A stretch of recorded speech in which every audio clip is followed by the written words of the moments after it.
خلاص هتسيبيني وتمشي؟ اقسم بالله توحشيني. هعمل ايه طيب غصب عني. السلام عليكم يا استاذ حماده. السلام ورحمه الله عامل وبركاته. ايه؟ الحمد لله والله. انا سمعت وعرفت ان انت بتبيع المكنه، عارضها للبيع. المكنه دي للبيع يا باشا، بسم الله ما شاء الله. مسمار عامله 15,000. انا طيب. ببيعها عشان ابني تعبان وعنده عمليه. ربنا يشفيه ويعافيه يا رب. الله يبارك لك. فانا لما عرفت جيت لك يا حماده، وبصراحه عشان انا اولى، يعني انا ابن بلدك. يا باشا اتكل على الله. شيل. المكنه جميله ومن ايدك زي العسل يا عم حماده، بس بقول لك ايه، دي اخرها 9000. ايه 9000؟ لا 9 اقسم بالله ما جابت الحديد اللي فيها ده غير المصنعيه. بقول لك ايه بالله عليك، انا ابني تعبان وعايز فلوسها، هعمل له عمليه. انا ميت، انا مش حمل ان انت تفاصل اصلا. بقول لك يا عم حماده، هم 9000 مفيش غيرهم. يا لو عم عاجبك على كده اشيل. يا عم بقول لك انا مجبر اقسم بالله عشان ابني تعبان. هاخد 9 اكمل منين؟ بالله عليك المكنه عامله بقول لك ايه يا عم، هحسبها لك 14، هسيب لك 1000 جنيه.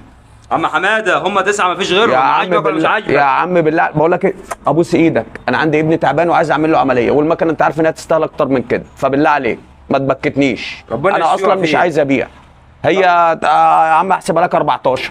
بقول لك يا حماده مش هنهد في بعض، هي 9 واخرها. امين ولا اتكل على الله؟ امشي يا عم تتكل على الله فين بس؟ استنى يا عم هحسبها لك 13.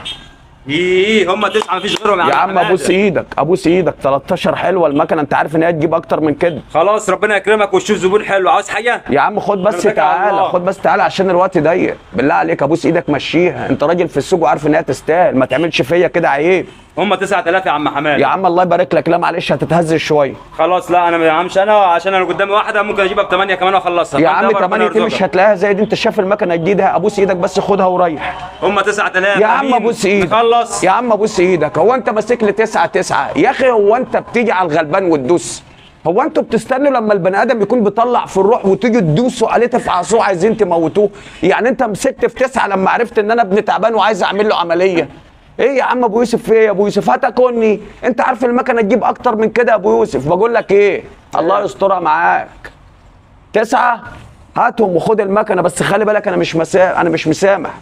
مش هتشوف خير، مش هتبقى بيع عن بركه يا صاحبي، مش هتشوف خير ولا تبخسوا الناس اشياءهم. الناس اللي بتستغل حاجه الناس، الناس اللي بتيجي على الغلبان وتدوس، الناس اللي بتاخد ابو 10 بجنيه عشان خاطر اللي بيبيع عنده ظرف. اتقي الله بالله عليك. هتاخد البيع وهتاخد اللي انت عايزه، بس ربنا مش هيبارك لك. ولا تبخسوا الناس اشياءهم بالله عليك. لما تلاقي واحد بيموت بيطلع في الروح، ما تدوسش عليه تجيب اجله. السلام عليكم ورحمه الله وبركاته.